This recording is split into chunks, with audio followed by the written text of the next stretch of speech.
En aquel tiempo dijo Jesús a los discípulos: no creáis que he venido a abolir la ley y los profetas. No he venido a abolir, sino a dar plenitud. En verdad os digo que antes pasarán el cielo y la tierra que deje de cumplirse hasta la última letra o tilde de la ley. El que se salte uno solo de los preceptos menos importantes y se lo enseñe así a los hombres será el menos importante en el reino de los cielos. Pero quien los cumpla y enseñe será grande en el reino de los cielos. Palabra del Señor. Con mucha frecuencia, algunos, e incluso algunos importantes, enseñan que Jesucristo es una especie de transgresor, de revolucionario no solo político, sino también religioso. Y que en realidad seguir a Jesucristo significa que cada uno haga lo que le dé la gana en el campo moral y por supuesto que cada uno crea en lo que quiera en el campo dogmático. Esto es cada vez más fuerte, esta corriente es cada vez más poderosa y hablo por supuesto de dentro de la Iglesia. ¿Por qué? ¿Por qué dicen por un lado que Jesucristo en nombre del amor predicaba una especie de libertinaje, no de libertad? Que las cosas que ha enseñado San Pablo posteriormente, tan claras al respecto, no son fieles al espíritu de Jesucristo. Incluso algunos llegan a decir que San Pablo inventa el cristianismo, que el cristianismo de Jesús no es el cristianismo de San Pablo y de la Iglesia primitiva y por supuesto de la Iglesia posterior. Otros afirman que el Jesucristo en realidad tiene que ser continuamente modernizado, porque de lo contrario su mensaje, si no se actualiza, es un mensaje que no sirve a los hombres. Y esta modernización es en realidad una mundanización del mensaje. Llegan algunos incluso a decir que no nos podemos fiar de lo que enseñan los evangelios porque vaya usted a saber si en aquella época que no había grabadoras se recogieron fielmente las enseñanzas de Jesús. Así lo que se presenta es un mundo de confusión. ¿Qué enseñó Jesús? ¿Quién lo sabe?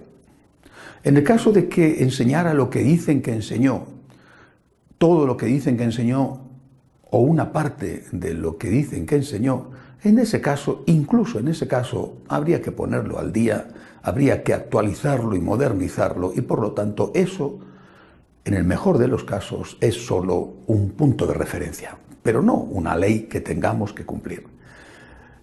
Esta predicación, este modelo de iglesia, no es la iglesia de Jesucristo, no lo es. Al menos no es la iglesia en la que yo creo y desde luego no es la iglesia en la que creía San Francisco de Asís, Santa Teresa de Jesús, San Ignacio de Loyola, todos ellos, por cierto, anteriores al concilio y que según estos hay que olvidarlos, hay que dejarlos atrás como ropa vieja. No es la iglesia de los mártires de los primeros siglos y tampoco de los mártires más recientes, los mártires de Nigeria, los mártires de España, los mártires de México. También esos hay que dejarlos de lado porque están tan anticuados, son tan viejos, aunque algunos sean de nuestros propios días. Lo que importa es la nueva iglesia que cada uno va a hacerse a su imagen y semejanza, como el que hace, no el Dios que hace al hombre a su imagen, sino como el hombre que hace a Dios a su imagen, a su semejanza, a su capricho.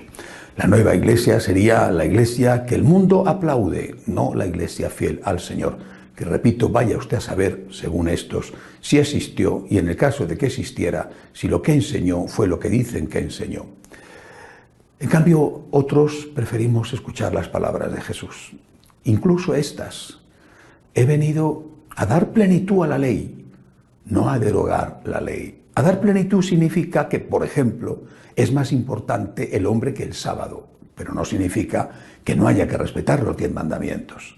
Dar plenitud a la ley significa que en caso de excepción tú tienes que poner la caridad por encima de otras cosas. Vas a misa el domingo y te encuentras con que una persona está desangrándose en la calle, tienes que atender a esa persona aunque pierdas la misa del domingo. Esto es lo que nos ha enseñado la Iglesia siempre, de toda la vida ha enseñado lo mismo, que primero es el amor. Pero de ahí a decir y a justificar el que no tienes que cumplir la ley porque no te apetece, porque no te da la gana, porque lo que quieres es darle gusto a tu cuerpo, hay una enorme diferencia y de luego no es justo, es ofensivo incluso para la razón, achacar esto a las enseñanzas de Jesús. Jesús es el libertador, pero no para caer en el libertinaje. Jesús nos enseña el camino de la libertad, pero el camino de la libertad es el camino del amor, el camino de la cruz, el camino del amor verdadero que se esfuerza, y no una libertad que en realidad nos está haciendo esclavos de nuestros instintos. Si lo que queremos es ser fieles a esos instintos, en lugar de ser fieles a Jesucristo, si lo que queremos ser es esclavos de nuestros deseos, en lugar de ser siervos de Cristo, bueno, pues entonces cada uno que elija y que forme su propia iglesia, porque hay tantas, ¿qué más da? Una más, pues una más. Haga usted su iglesia, pero no diga que esta es la Iglesia Católica, la Iglesia de Jesucristo, porque la Iglesia Católica cree en la divinidad de Cristo, cree que su mensaje es eterno. El cielo y la tierra pasarán, mis palabras no pasarán. La Iglesia Católica cree en esto. Y como cree en esto, está dispuesta la Iglesia Católica, y llevamos 2000 años, a dar la vida por preservar íntegro este mensaje. Y eso no los justos y santos, sino nosotros los pecadores.